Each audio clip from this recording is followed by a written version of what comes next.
Caitlin Clark might make you want to lose every game. But not here, not in Minnesota. Let's get one thing straight. Who did Cheryl Reeve think she was messing with? She believed she could contain Caitlin Clark. But Caitlin had other ideas, and none of them spelled good news for Reeve or the Minnesota Lynx. This was the night Clark flipped the script on her WNBA critics, and the whole world was watching. July 14th was sweltering, the kind of night that feels like something big is about to happen, and it did. The Target Center buzzed with 19,000 fans, not to beat the Heat, but to witness one thing: Caitlin Clark ready to settle the score. Can't take a look at this. This is really cool. The Wolves shared this drone video from the game last week, as you can see. This wasn't just another game, it was personal. A shot at redemption, not against just any team, but against the very people who had dismissed her, who kept her off Team USA. That's right, Cheryl Reeve had made her stance on Caitlin Clark crystal clear, and now Clark was ready to answer back the only way she knew how, by dominating on the court. This wasn't about adding another W to the record. This was about earning respect. TC, the electrifying guard known for her deep threes and relentless drive, had faced pressure before. She thrived in high-stakes moments. But this night, it carried a different weight, and everyone could feel it. We're going for as $2,000 for this game.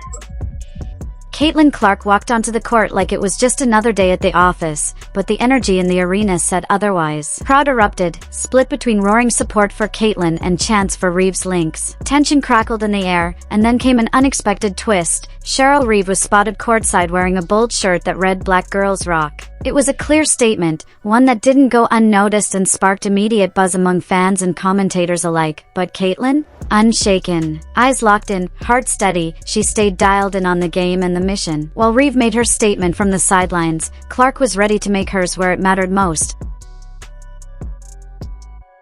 Boston and Uhas with the tip, and here's Kate. The Lynx made their game plan crystal clear: stop Caitlin Clark at all costs. Every time she touched the ball, defenders swarmed, trying to rattle her rhythm. But Caitlin, ever composed, didn't flinch. She kept her cool, threading passes through tight windows, setting up teammates, and controlling the pace like a seasoned maestro. Then came the first spark. A lightning-quick steal from Clark, followed by a smooth drive to the rim and an effortless layup. The crowd exploded. It was a statement. This wasn't going to be a walk in the park for Minnesota, but the Lynx weren't about to fold. On the very next possession, Aaliyah Boston came crashing back with a powerful move in the paint, finishing strong and setting the tone for what would quickly evolve into a gritty, back-and-forth showdown.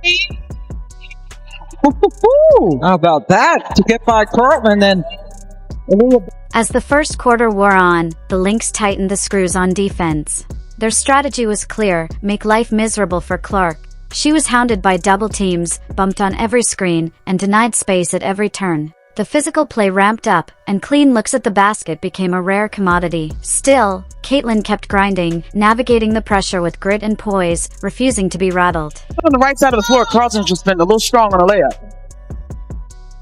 Heidemann got a hand on it. Despite only making 1 out of 4 attempts and scoring just 2 points, Caitlin refused to let the pressure of the defenders throw her off her game. With her sharp court vision, she set up multiple opportunities for her teammates, tallying 6 assists in the opening quarter alone.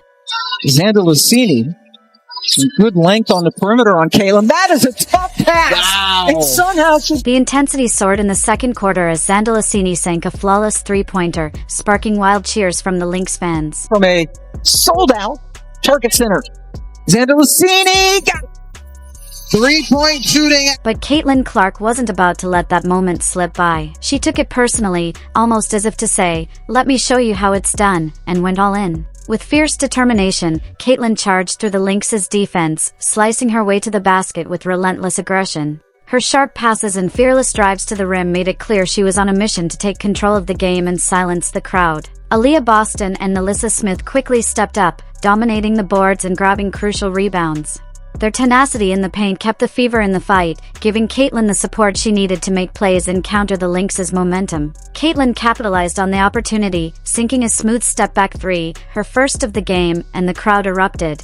Their energy was electric. The Lynx quickly shifted their defensive focus to Aaliyah and Nalissa, giving Caitlin more space to operate.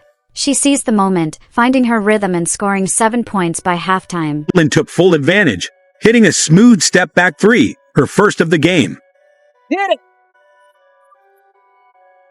Caitlin's leadership and playmaking kept the fever in the game, using her skills to set up her teammates and create opportunities. As the half wrapped up with a 48-48 tie, it was clear that Caitlin's resilience was keeping Indiana competitive, despite Minnesota's offensive push. Fans knew exactly what Caitlin was capable of and were confident she had more to give. With the game tied, the crowd could feel a breakthrough was coming. It was only a matter of time. They expected her to explode in the next quarter. The third quarter kicked off with Minnesota's defense ramping up the pressure, but Caitlin Clark didn't back down. She started breaking through, setting up a perfect pass to Nalissa Smith, who nailed the basket. This play pushed the Lynx to the edge, and they became visibly frustrated as they struggled to stop her. No matter how hard they tried, Clark kept finding ways to break through, leaving Minnesota scrambling to adjust. Then, late in the third quarter, with the Fever down by 7, Caitlin was fouled hard by Cecilia Zandalicini as she tried to break free. It was a clear message from the Lynx defenders, but the refs swallowed their whistles, allowing the physical play to continue. Studio. What's up, Ari? Welcome to the studio, girl. Caitlin Clark. And Clark's reaction, she grabs her and she flings that off. Richard Carlton with 5 assists now to lead Minnesota. Oh, Caitlin Clark, one thing she got is handles. Clark was on fire, weaving through the defense like she was untouchable, making every